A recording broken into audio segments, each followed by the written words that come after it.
Me, live. Okay, hello everybody and welcome back to the United Stand. It is the afternoon show. McKenna is out of the picture to be the new Manchester United manager, but Zerbi could take the leading spot to be the new Manchester United manager if Ineos go ahead with the sacking of Erik ten Hag. Welcome to the show, everyone. A little bit of an abrupt start then. Don't know what went wrong in terms of the production, but I am here, I am with you. I am back from my weekend at Wembley, and what a weekend it was. And the news that has been coming out, by the way, I've been keeping up with all the United Stand shows. I've been looking in the comments. I've been looking at what you guys have been saying as the community on Erik ten Hag. I can't even tell you how many United fans I've spoke to in London, in Manchester, the amount of people that have been messaging me, and the mass voice of the fan base want Erik ten Hag to stay as the Manchester United manager. My personal opinion on it, I think Ineos are going to sack him. I think they still are going to sack him. I think they're just waiting for the right timing. I think if he lost the cup, he was definitely gone. But we have spoken about this so far. What I want to speak about is the candidates that could come in to replace Erik ten Hag, whether they would be an upgrade on Erik ten Hag, and whether Ineos are actually making the correct decision. They were going to sack Erik ten Hag after the FA Cup final, when inevitably a lot of people thought we were going to lose. We didn't lose. They couldn't sack him then because of the mass kind of backing of Erik ten Hag in the fan base. I think they're just waiting for the right timing of it. And if they do, is there really a replacement out there that can do a better job than what ten Hag is doing? My personal opinion is absolutely not. Not only is there not a manager out there that can do a better job than what ten Hag is currently doing, in my opinion, you also start the project from scratch. You also have to rewind the last 2 years. You also don't get to get rid of as many players as you were going to this summer. Everything goes on rewind. Everything hits pause. Whereas you could just stick with a manager that the majority of the fan base really want to back and stick with and see how it goes next year and make a decision based off that. But everyone, get in the comments down below. Going to be getting into the show. First and foremost, I want to get into the news that is coming out just within the last couple of hours, and that is on Roberto De Zerbi. Remember when I spoke about De Zerbi with you guys? God, we've been linked to that many managers. It feels like there's a new manager every week, but I've spoke about De Zerbi before. Out of the contenders that are available, De Zerbi is probably the standout one for me. Do I still want De Zerbi over Erik ten Hag? No, I don't. I don't want De Zerbi over Erik ten Hag, but out of the ones available, he'd probably be the one that I'd go for, but still, I don't want to upgrade on ten Hag. But we're going to have to speak about it, because the one thing I would say is, despite the fact we all want, well, not we all want, I know there is some people that want ten Hag to leave and they want ten Hag out, which I don't understand, but people do want that. But the majority of the fan base want ten Hag to stay. If ten Hag doesn't stay, which is looking likely, let's be honest, Ineos' decision was to sack him, and now they're doing a season review and evaluating that. To me, I would be shocked if they backtracked on that decision. I hope they do, but I would be shocked if they backtrack on that decision. A new manager will come into Manchester United, and despite the fact I wanted Erik ten Hag to stay, whoever the new manager is, they need the backing of the fan base, they need the support, because it's not their fault that Ineos have sacked a manager that the majority of the fan base wanted to stay. It won't be their fault. They will be taking the Manchester United job, and like it or not, we will be moving forward under a new project with that manager. So they do deserve our support, and we do have to talk about the possible candidates, especially when they're coming out in the news. And we can discuss whether we'd want them. We can have our opinions on them. You know, just because we got De Zerbi in as a new manager, you don't all have to say, yeah, I think this is going to work. I mean, I personally would be like, this is a massive risk. I'm going to support him, but I'm not 100% on board with this. But it's coming out recently that there is real and confirmed contacts ongoing between Manchester United and Roberto De Zerbi. No final decision yet, but De Zerbi is very popular in a list of 2 to 3 names for United. Decision to be made on Erik ten Hag first. And what I would say to this, if you're Ineos and you're going through the candidates, you know, McKenna, who we're going to speak about him in a second, but will not be Manchester United manager next season. Oh, it's looking very, very unlikely that he will be. You know, you look at the Southgates of the world, you look at the Thomas Frank, you look at the Mauricio Pochettino, you look at the options. And I would say to Ineos, looking at all them options, does anybody stand out to be better than Erik ten Hag? Do you remember when Erik ten Hag first came into the club? The majority of people this is what we want, this is going to work. There's no one out there where you're like, this is what we want, this is going to work, this is definitely going to be better than Ten Hag. So why risk making that move and risking it to fail? And then if it does fail, a lot of the fan base is going to be on Ineos's back right from the get-go. I think the safe decision for Ineos is to keep Ten Hag. If it fails, then they can get the new guy in that they've wanted to get in, and the fans can be like, okay, yeah, we probably should have maybe made the decision in the summer, but it's failed. If it succeeds, which a lot of us hope it will do, and I feel like it can do if Erik ten Hag is given the right resources and he has the players fit, and we keep building off what he's already started, then you're in a position where Man United are successful, which is exactly what you want. So it'll be interesting to see which way they turn with it and if they do backtrack on their decision. Because make no mistake of it, everyone. Make no mistake of it. Ten Hag was going to be sacked after the FA Cup. I mean, I don't know 100%, but my feeling, and from speaking to a lot of people, Ten Hag would have been sacked by now if he did not win that game.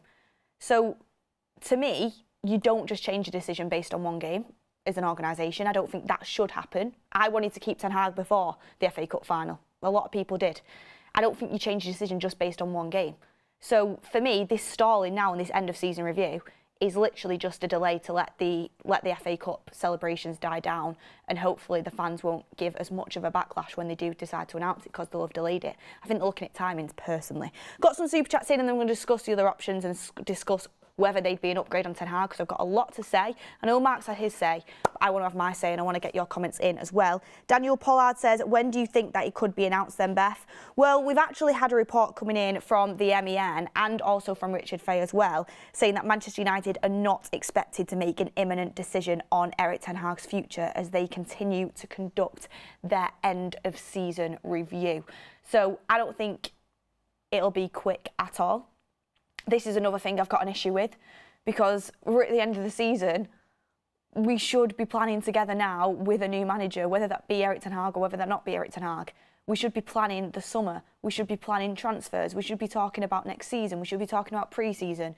We should not be in a situation of limbo. And another point I wanted to bring in as well, I keep going on loads of different tangents, but that super chat got me thinking, is, like I said, Ten Hag was going to be sacked. There was no replacement lined up. There wasn't a replacement lined up. I know they were talking to McKenna. I know they've spoken to Pochettino's agents. I know now that they're speaking to Zerbi's agents. But there was no replacement lined up if Erik ten Hag went. For me, that's not a good way to handle this situation. The fact of the matter is, a decision should have been made on Erik ten Hag quite a while ago, and we either should be sticking with him and the fan base should know about this now and we can build together going into next season, or if you were going to sack him and then announce who's going to come in as your man, as your next guy. Doing all this at the end of the season when there's a Euros around the corner and everyone's going on holidays, I don't think is a smart way to handle it personally. I think it seems disorganised, and it doesn't seem as if there's an actual plan behind the scenes on where we're going, to be honest with you. So to me, the fan base are in the dark, and I don't know when it's going to be announced, Erik ten Hag's future, but I know Ten Hag is pushing for it to be soon, because obviously if he's not Manchester United manager, he's going to need to look for another job.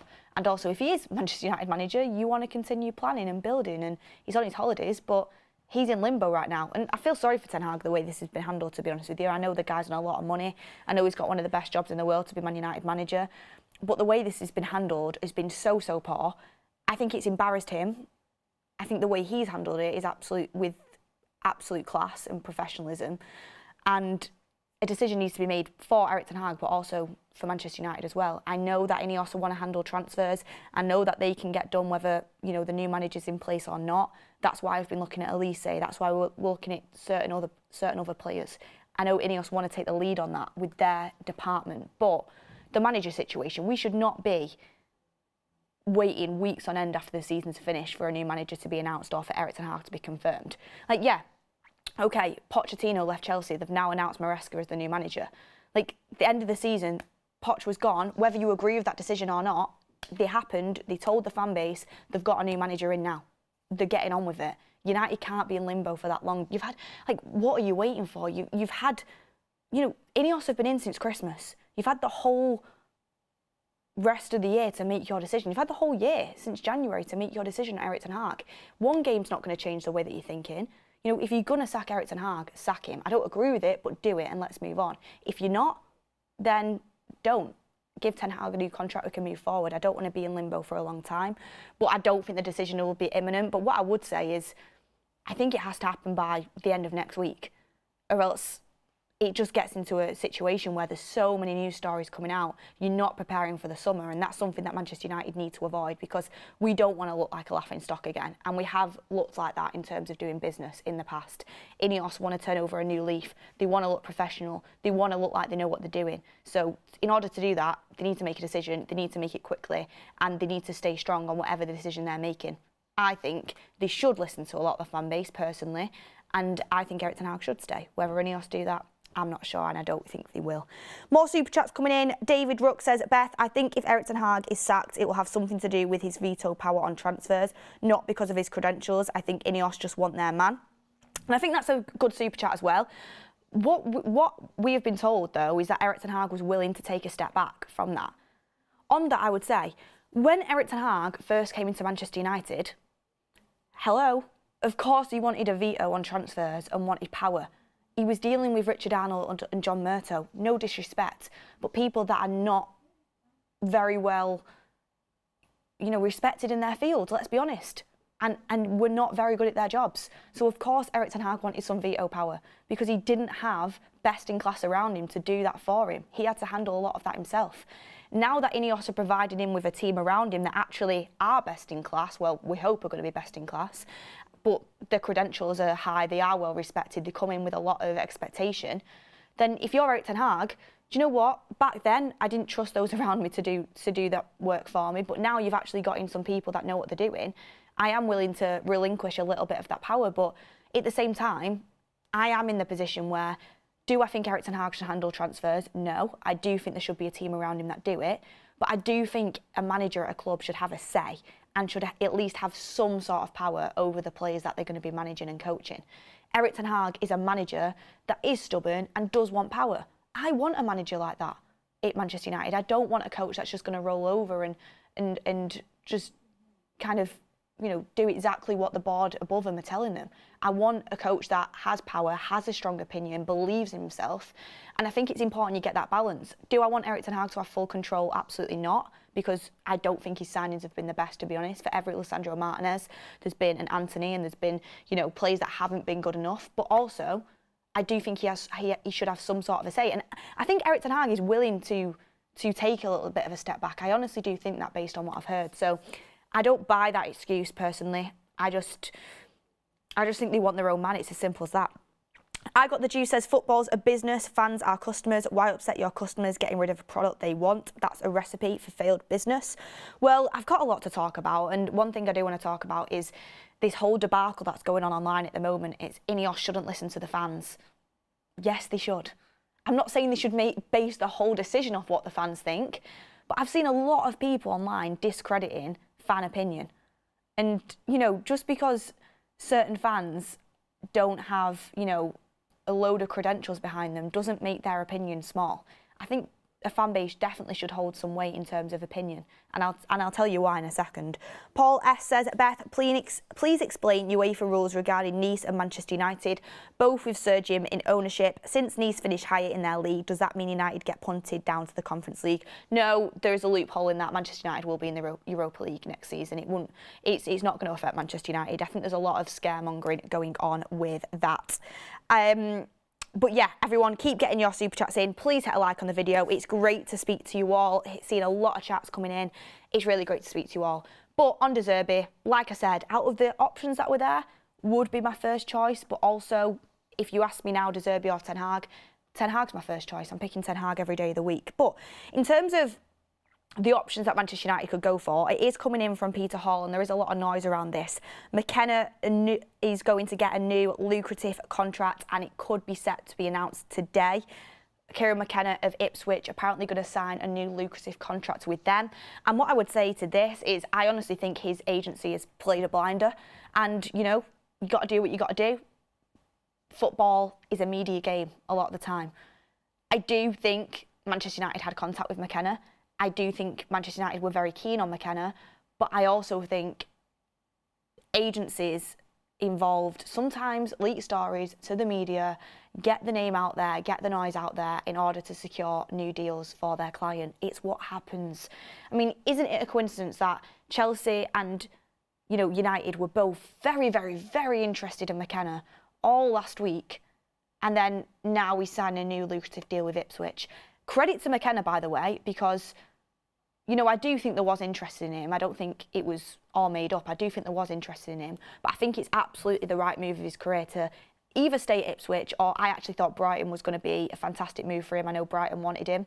I think that would have been a great step up. I think they have a great foundation there as a club for you to build off. You know, behind the scenes, they're run excellently. So I think Brighton would have been a good move for him. But the reason why I would have counted out McKenna of the race to replace Erik ten Hag is because he has no experience or no trophies. Erik ten Hag has both of them things. And I think it's too soon for him. I'm not saying he can never be United coach, he'll never be that level. I think he should build himself up to that level. I think he's got a great career ahead of him. I would love to see how he progresses with Ipswich in the Premier League next season. I hope he doesn't do what Vincent Kompany did, because, you know, Burnley, what did they get, like 100 points, and then they came up to the Premier League and they got relegated. I don't think he'll do that. I think Ipswich will thrive next season, and I hope they do.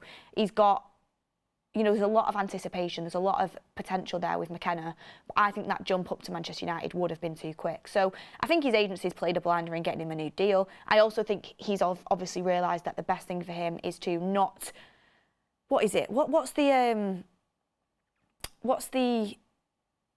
saying? Walk before you can run. You've got to learn to walk before you can run, and I think that's what McKenna's doing. So McKenna's ruled out of the job for Manchester United, and he was someone that, you know, just before the FA Cup final, everyone thought he was going to be our new manager. So these are how quickly things can change in the media. And then I move on to Pochettino. Why would we sack Erik ten Hag to get Pochettino in, who Chelsea have just sacked? It makes us look amateur. Pochettino is not the guy. Another guy that is allergic to winning trophies. You're sacking someone who's won 2 trophies in his first 2 seasons at Manchester United to replace him with someone who is allergic to winning trophies. I don't think Chelsea should have sacked Poch, by the way, because he was on a project there and they actually started doing well towards the end of the season. Just because I don't think Chelsea should have sacked Poch does not mean I want him at Manchester United. Before Erik ten Hag was manager, it was between Pochettino and ten Hag for the manager's job. The majority of people thought ten Hag would be the better choice. Why are we going backwards and going getting Poch in after he's just been sacked by Chelsea? That shouldn't be a discussion either, even though Manchester United have had contacts with his agencies. Then you've got Tommy Tuchel, who, you know, Bayern Munich had won the Bundesliga 11 times in a row and then they finished 3rd with his tenure this season. I do think Thomas Tuchel has some credit in the bank. You know, he's won a Champions League, he did well with PSG. He has done well in his career, but not well enough for me to think, yes, that's the guy I'd go for over ten Hag. No, he's not a standout candidate. And then you look at Southgate. I mean, I don't even need to speak on why Southgate isn't the right person to go for after Erik ten Hag. Honestly, like that would just be complete fall from grace. Southgate is completely ruled out in my opinion, and I don't think that story was ever as developed as what it got made out to at the time. A lot of the noise has calmed down around that, thankfully. Then you've got Thomas Frank, who has done very, very well at Brentford, won't take that away from him. But you're talking about Brentford. And do I look at Thomas Frank and think, yes, you're the guy to go and win trophies in your back-to-back trophies in your first 2 seasons with United. You're going to take us to the next level. You're going to take us to winning Premier Leagues and Champions Leagues. No, I don't. So again, not an obvious upgrade on Erik ten Hag.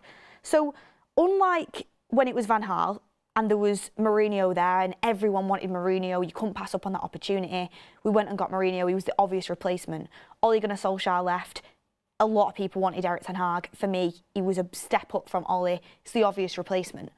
Right now with Erik ten Hag, we're thinking about sacking a manager who has won back-to-back trophies over the course of 2 seasons, and there's no obvious replacement. And I'm so happy for these managers to prove me wrong, but I can sit here and say, I can almost guarantee you, we sack Erik ten Hag and we get in, you know, a Pochettino, a Thomas Frank, a Zerbi, a Thomas Tuchel, they will not win 2 trophies back-to-back in their first 2 successive seasons with Manchester United. They won't.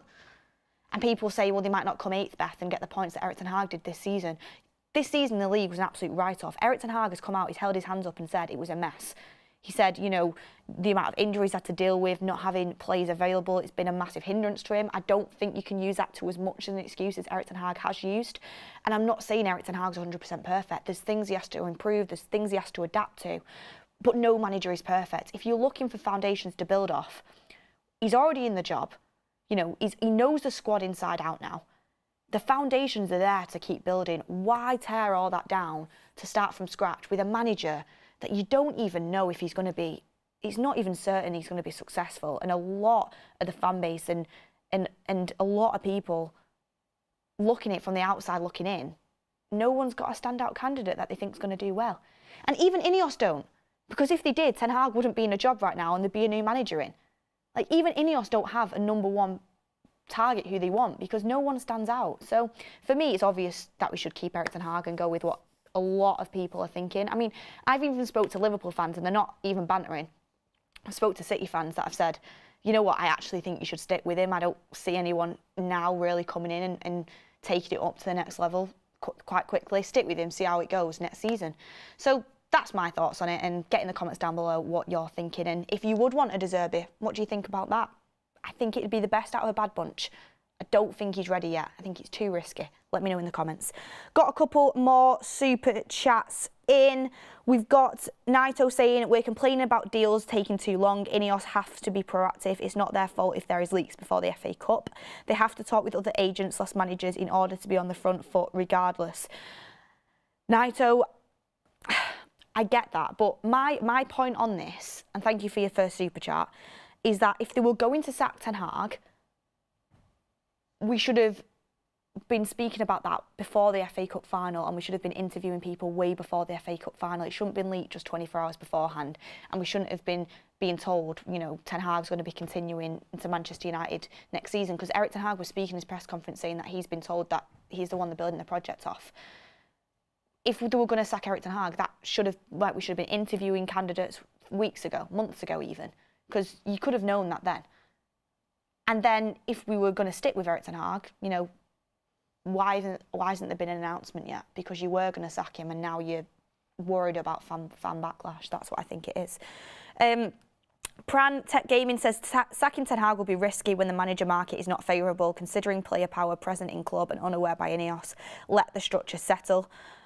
I mean, what I think as well is that for Ineos, sacking Ten Hag is a huge risk for them, because if they do sack Ten Hag, I'm going to be honest, I will back the new manager, but I won't be that excited because I think it's the wrong decision. I just can't help how I feel as a United fan. I think it will be a wrong decision. I feel like a little shred of me will feel really let down, and I won't be able to get as excited when the new manager's announced. Of course, I'll back the new manager. I always will. I'm a Man United fan. I want the best for Manchester United at the end of the day. But if things don't work out with the new manager, a lot of people and fans are going to be pointing the finger at Ineos saying, you never should have sacked Ten Hag. Why were you so desperate to sack Ten Hag when this isn't working out either? And the new manager shouldn't have that pressure on the back, because we're still in a rebuild. We are still in a rebuild, and we're nowhere near still the likes of a Man City or an Arsenal, you know, the best teams. We're not near that. So the new manager will have a lot of pressure coming in to succeed. And what I would say as well, which is mad, like, you look at Erik ten Hag, a lot of people are saying, you know, this season has been terrible, and it has been in a lot of ways. But two of the best games I've ever been to live for Manchester United have happened in Manchester United's worst ever season. Liverpool at Old Trafford, 4-3. Can't even describe the feeling in that game. It was unbelievable. And then obviously the FA Cup final win over Manchester City, where I don't care what Pep says, I actually do think we were the better team.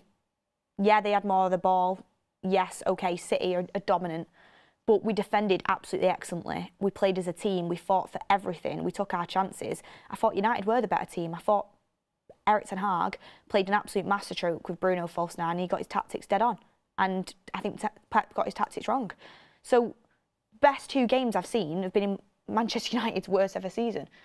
The FA Cup final, where we won it against the best team in the world, and Liverpool at home. Again, on Klopp's final season, where Liverpool were title contenders for a long way through that season. They're two of the best games I've seen live in Manchester United's worst ever season, and Ten Hag has produced that as a manager. He's produced 2 cups, and I also think to myself, like, if this is Erik ten Hag at his worst, right, you know, he's been absolutely riddled through by injuries, this season has been poor, playing style-wise, in terms of the results. You know, watching Man United, you can't ignore that. Ten Hag massively, if he stays in a job, needs to improve the style of play, the consistency, you know, the football we watch on the eye, everything next season. Like, there's a lot of improvements to be made. But if Ten Hag can produce 2 back-to-back cups after inheriting the worst ever points scoring Manchester United side, dealing with all these injuries, dealing with the new ownership coming in, dealing with loads of off-the-pitch issues, dealing with immense sort of issues behind the scenes, if he can produce 2 cups with that, imagine what he could do when he's actually at his best. When he's got the structure around him that's going to provide good recruitment, where he's allowed to let go of players that aren't serving him anymore. When we actually have, you know, his best centre-back, a left-back actually available throughout a whole season, we have squad depth. Like, imagine what he can produce then. Because I'm thinking, you've produced a Carabao Cup and then an FA Cup in 2 successive seasons where the first one you inherited the worst point scoring Manchester United side, the second one you were riddled with injuries, you had a new ownership happening behind the scenes, and you've produced 2 cups. Like, imagine what he could do if he was actually at his best and at his prime. And he's right when he spoke in his press conference. If I do leave Manchester United, I'll continue winning trophies. He's got a huge track record for it. Ajax haven't won a trophy since Ten Hag left them. I mean, let that sink in. So, for me, there are a few reasons why I'd be keeping Erik ten Hag. And in terms of De Zerbi, who looks like at the moment he could be the front runner, he did have high stock, like a lot of people were talking about him to replace Pep. But right now, I think it's too risky. You know, a lot of people Brighton have had some excellent performances, by the way. Excellent performances. I think at Old Trafford, they've done us. Like, De Zerbi is a good coach, but they've also had some batterings and they've also lost some really important games, some big games. I mean, Roma absolutely battered them in Europe, didn't they? And because it's Brighton, you know, it kind of just gets swept under the rug. You know, De Zerbi loses big, important games at United and gets battered in big, important games. That won't get ignored. And that will happen because he's very stubborn in terms of his style of play, in terms of the way he wants to play. He won't change it for anyone or anything. He won't. And United, at the current moment in time, I don't think have the facilities to immediately start winning games with De Zerbi's style of play. It'd be interesting. It'd be a massive risk. I think De Zerbi, if we brought him in, it could be something that flourished and did amazingly. It is also something that could flop. It's huge, huge, huge risk. So that's why I don't think there's any really standout candidates in terms of replacing Erik ten Hag. Thank you everyone for getting your chats in. Thank you very much for all of the conversation. Please hit a like on the video. Loving the show, loving getting my opinions across to you guys, because I was just thinking my whole way back, my whole drive back from Wembley, I was absolutely buzzing, by the way.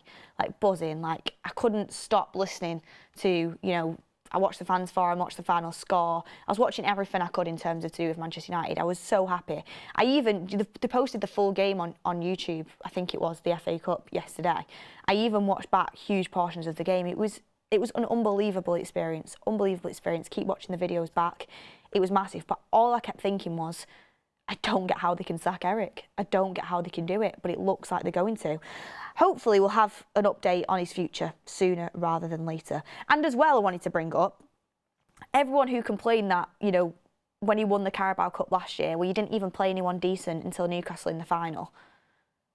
We won the FA Cup after beating Liverpool, and then we also beat City in the final, so have that. Do you know what I mean? So they are not easy runs whatsoever. Next thing I wanted to talk about was fans having a voice. I want to speak about this because I touched on it before. A lot of people, you know, I've heard it on TalkSport, I've heard it on Twitter, I've heard it on loads of different platforms, are speaking on how Ineos shouldn't change their decision just based on what the fans want. And as much as I agree that they shouldn't just change the decision based on one game, but I didn't think Erik ten Hag should have been sacked before the FA Cup final, to be honest with you. I didn't think he should have been.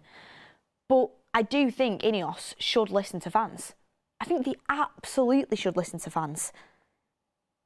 Because, granted, okay, fans are missing a big piece of the puzzle in terms of what happens behind the scenes. We don't have a look into the dressing room. We get told leaks, but we don't actually know what happens behind the scenes. We don't know what happens at Carrington. We're missing a huge part of the puzzle on that. But fans that have their opinion, and by the way, polls on the United stand have been like 80% keep Ten Hag. I seen Romano did one on Instagram yesterday, you know, the amount of followers Romano has, I think that was like 80% keep Eric Ten Hag. So, you know, a lot of the fans, Manchester United fans as well, they study every single game that Manchester United play.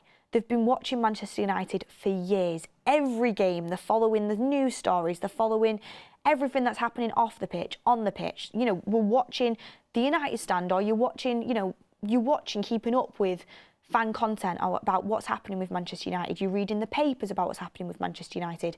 You've constantly got your finger on the pulse. You're watching every game. You've seen managers come, you've seen managers go, you've seen players come, you've seen managers go. You know, you've been here through the Glazer ownership. You've seen everything. Like, the fan base have seen what Manchester United have been through. They know the club inside out. So of course they should be listened to. And yes, I agree that, you know, Sir Dave Brailsford, you know, Claude Blanc, you know, the people that Ineos are putting in charge, Sir Jim Ratcliffe, with the people that he's putting in charge, they have massive credentials, they have a lot of experience running, you know, businesses, especially within sport and everything like that, and they've got experience, they've got credentials. I absolutely get that. But they've not been following Manchester United for the last decade. They don't know everything inside, outside the club that's been going on for the last decade. They'll have a whole big picture view now because of, you know, they'll get to see what's happening behind the scenes. They're putting experts in place to study everything. But at the end of the day, you know, Sir David Brailsford, he said himself, he's an expert in cycling. He's done absolutely brilliant things in terms of cycling. He's not immediately going to know everything that's going to go on with Manchester United inside out. Granted, they're putting people in place to figure that out. Jason Wilcox has been doing a massive audit on Manchester United in terms of the coach, what's going on behind the scenes. And I'm not doubting the experience and the credentials of the people that are getting put in charge. You know, we are putting good people in charge. Omar Barada's got massive kind of respect in terms of the footballing world. Dave Brailsford is done brilliantly with the cycling side of things. And, you know, Jason Wilcox has got a lot of credit as well. Dan Ashworth is highly thought of. I get that. But none of these people have been watching and studying Manchester United for the last decade.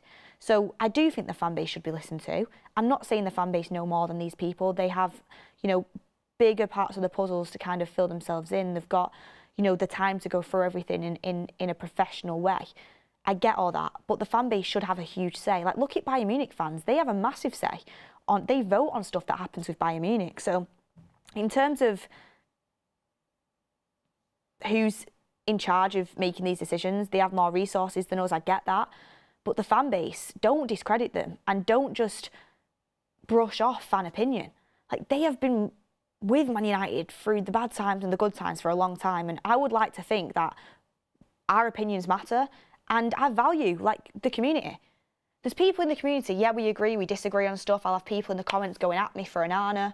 By the way, FA Cup final against City without Onana, lost. With Onana, won.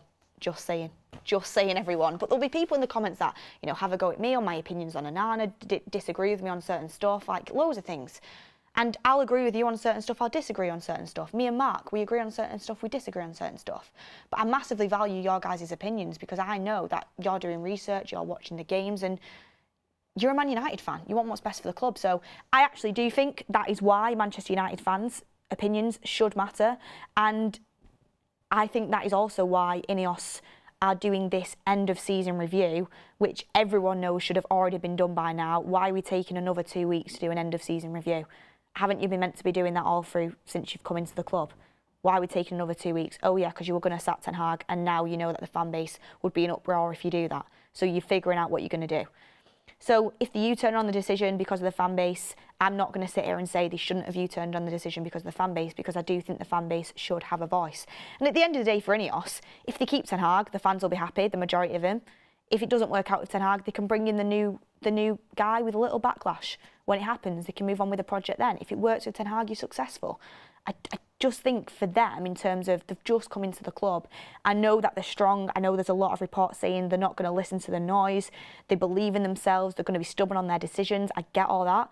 But for them, in terms of, you know, having a relationship with the fans and having credit in the bank with the fans, the best thing for them to do would be to keep Ten Hag, because if it goes wrong, you can get your new guy in. If it doesn't, you're successful. So it'll be interesting to see what does happen on this. And I honestly can't call it, but I still think Ten Hag's a goner, to be honest with you.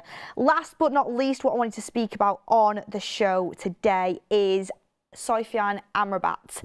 Amrabat. Oh God, I put out a tweet on this and it was absolutely hilarious because people think, for some reason, people have some sort of theory that the United Stand has ties to the SEG, the SEG agency that Ten Hag's a part of, and I think Amrabat's a part of it as well, and it makes me laugh.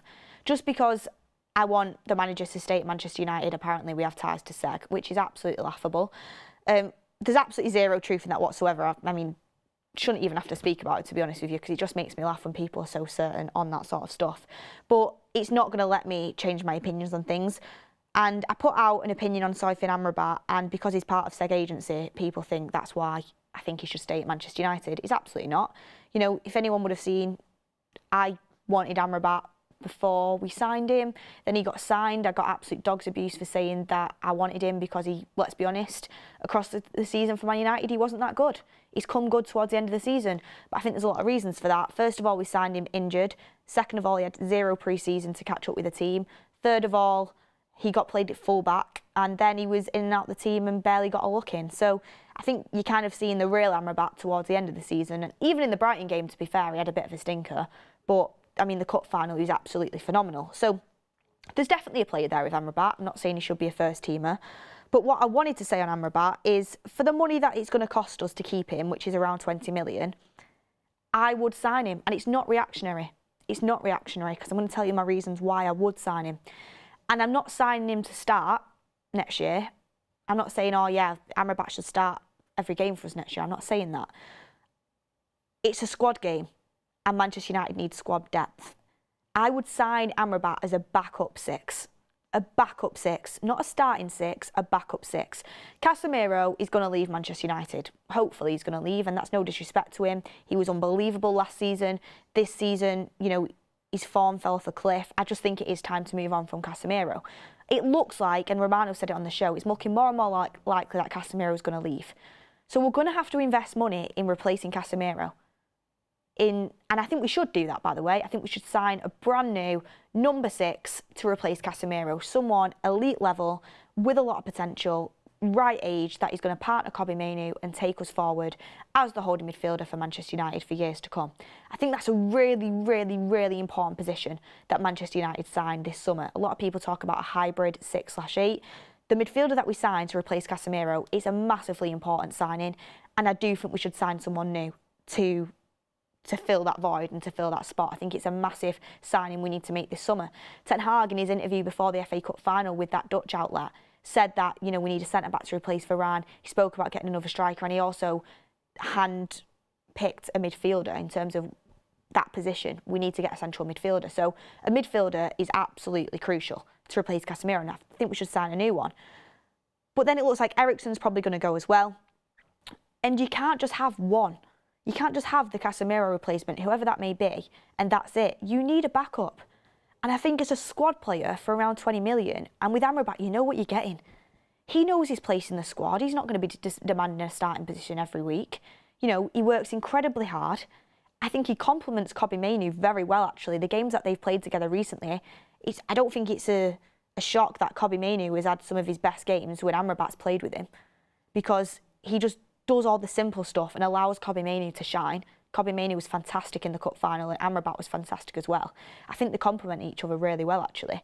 So you've got someone who you already know complements Mainoo. So Mainoo's going to be like, you know, he's a starter and he's going to play most games next season. He's a shining star of that side. So when you are rotating, you know, you've got someone there that you know is going to complement Kobbie Mainoo. And, you know, you're not having to go and look for another midfielder, adding another position to the list of a long list of positions that Manchester United need to go and buy this summer. So for me, it makes sense to sign Amrabat. It's easy, it's quick. He's already at Manchester United. 20 million's not massive in the grand scheme of things in terms of prices right now for players in the market. And I'm not saying sign him to start every game. I'm not saying that. But as a backup six, I think he does a job for us. And I think you've seen that over the last few games. So I would sign Amrabat. Get in the comments down below what you would do as well. I'd be interested to hear what you would think on that. Tony says, if they sack Erik ten Hag, the new coach will not get a honeymoon period and the fans will want him gone the moment he slips up and the results start to go bad. And Tony, I think that could happen, but I don't think it should happen. Because as much as I want ten Hag to stay, the new manager, for me, it'll be hard to get excited, but I will try and back them as much as I can. And I will give them fair treatment because, like I said, it's not their fault that, in my opinion, Ineos have made the wrong decision. It's not my fault on that. So it's not their fault on that. So I think the fans will get behind the new manager. I think we have to. I'll just be personally disappointed because I feel like it's basically throwing 2 years down the drain. I think it's another setback and I don't think it's the right move. Zayn Miassi says, thoughts on maybe Rashford joining Arsenal? He joins the Arteta revolution. Rashford isn't going to Arsenal, Zayn. Rashford is not going to Arsenal, so you can forget about that one. You can forget about that one. The only thing that's connecting Rashford with Arsenal is when he inevitably scores against you next season, like he usually does. That's the only connection. And they're the super chats that are coming in. On Marcus Rashford, by the way, I really hope, you know, when he put out his statement yesterday about, I know Matt's spoken about it, but the rest and the reset and, you know, taking time out mentally to get himself right and be back for next season, Marcus Rashford will be at Manchester United next season. I know a lot of people thought, you know, after his reaction to the win on the FA Cup, that means he's played his last game for Man United. I don't think that's the case at all. I think he's staying at Manchester United. I definitely think Marcus Rashford will be here next season. I know a lot of people would want him to be sold. I know that, but he's going to be staying. I really hope this pre-season, like we spoke about in the show that I did when we found out that Rashford wasn't going to be part of the Euro squad, he uses all of the negativity from this season, all of the setbacks, him not getting a place at the Euros as fuel to work massively hard in terms of getting himself in a position where we know he can be, which is firing and playing bloody good football. So that's what he needs to do. That's what he needs to do. There's a lot of things with Rashford that's upset me over the course of the season. I think off the field antics haven't been good. I think on the field he's not been as good as what we wanted him to be, and he's not worked as hard enough on the field in certain games as what we wanted. But the season's over now. We've won a cup. I thought, you know, you could see how much it meant to him at the end of that game, and that's what we've been missing from Rashford, that connection. Like, at the end of the day, he's a fan. He grew up through the academy. You want to see that connection to him, and I hope he works incredibly hard over the course of the pre-season and he comes back being his best self next season. And one thing I would say, and of a bit of positivity regarding Rashford, is I actually thought he worked really well in the game, in the FA Cup final. And not in terms of course, there wasn't anything special. I thought the cross-field pass to Garnacho was brilliant in the move for the second goal. It was brilliant. It really was. And he was a crucial part of that second goal. Obviously, the Bruno no-look pass gets all the credit, as it should do, because that was insane. And the Kobbie Mainoo finish was great as well. But Rashford starts that move, so credit there where it's due. But also, the reason why I think it was actually turned out to be a good decision to play him, and a lot of people didn't want him to start, but actually I thought it was a good decision to play him, is because even though he didn't beat Walker for pace that whole game, Walker actually kept beating him. And a lot of people around me were getting frustrated with it, and, you know, I was getting frustrated at times. Walker kept beating him for pace. Rashford didn't get past him. But just the threat of Rashford's pace and Walker knowing that there was a threat in behind with Rashford was massive for us. Because if you actually look at the Kobbie Mainoo goal, Walker's got an eye on Rashford because he knows about his threat in behind. He knows about his pace in behind. So that leaves Walker more focused on Rashford, and Kobbie Mainoo kind of is allowed to float into that space and get his shot off and score that goal. So even though Rashford didn't like pull up any trees in that game, apart from that pass that was great, just the pure threat of Rashford's pace pinned Walker back from getting as far forward as he usually does, and distracted Walker and allowed other players to kind of maybe have more of a chance in and around the final third. So I actually thought it was a really good move from Erik ten Hag in the end, and it paid off. And the emotion that Rashford kind of expressed towards the end of the game, I thought, obviously, you know, it's one of them where you don't want to see someone cry, but it was actually weirdly like kind of nice because it showed the connection that Rashford still had with the United fans and how much United meant to him, and that is something that's come under question this season. But anyway, that is my thoughts on that whole situation. But in terms of the manager, in terms of Erik ten Hag, you know my opinion. I want him to stay. I don't think he will stay, but I want him to stay. And, you know, if this is where we're at now, people talking one of the worst ever seasons, United, one of the worst ever United sides, and Ten Hag's won 2 trophies. Imagine where he could be at when Erik Ten Hag's actually provided with that structure above him, and, you know, a squad that isn't riddled with injuries. That's one thing I would say, and it's what I would say to Ineos as well. Give the guy a chance. Why not? Give him a chance under the new structure. Give him 1 year. The one thing I would say, though, is if we do decide to keep him, which obviously still is a possibility, it's not over till it's over. It's not over. What did he say? It's not over until the fat lady sings. Is that the expression? Whatever. It's not over till it's over. Should Ineos give Erik Ten Hag a new contract? Should they do that? Because I think if they're going to stick with him, I think they have to. They can't just be like, oh yeah, we're going to stick with him, but we're not going to give him a new contract, because that doesn't show any faith in him. He's either your guy or he's not. You either sack him and get someone else, or you keep him and you extend his contract. Interesting stuff to see how it goes, because if they keep him but they're like, you know, they don't give him a new contract, it's basically like he's on trial. And Ten Hag, I don't think, would want to step into that situation either. But get in the comments what you think. Hit a like on the video. We'll be back for the evening show, and any more breaking news before that as well. Keep your eye out. We will, of course, be covering that. Very excited for the transfer window. Hoping to get a decision on Erik Ten Hag as soon as possible, because I want to be getting into transfers. I want to be talking about next season. I want to be talking about pre-season. It's a very exciting time to be a Manchester United fan. You know, just come off the back of a trophy. We've got loads of young players that look like they've got a lot of potential, are developing nicely. I mean, I want to be talking about the positivity of next season. You know, the fact we are playing in Europe, who's, you know, the squad depth that we're going to need, because now we're playing in Europe, we still need a lot of squad depth for that. You know, Europa League, I'm going to be honest, Europa League, I think that's a competition that Ten Hag, if he stays as manager, could win. You know, imagine first year League Cup, second year FA Cup, third year Europa League, and then, you know, you go on to competing for the bigger trophies like the Premier League, Champions League, hopefully at the end of that. So I think there's a lot of potential there. You know, the way he's developing youth. One thing that stood out to me was that conversation he had with Kobbie Mainoo at the Carabao Cup, saying, you know, your time will come, we're going to win trophies together. A year later, Kobbie Mainoo is, you know, scoring the winning goal for Manchester United in the FA Cup final to beat Manchester City, the best team in the world, to win a trophy.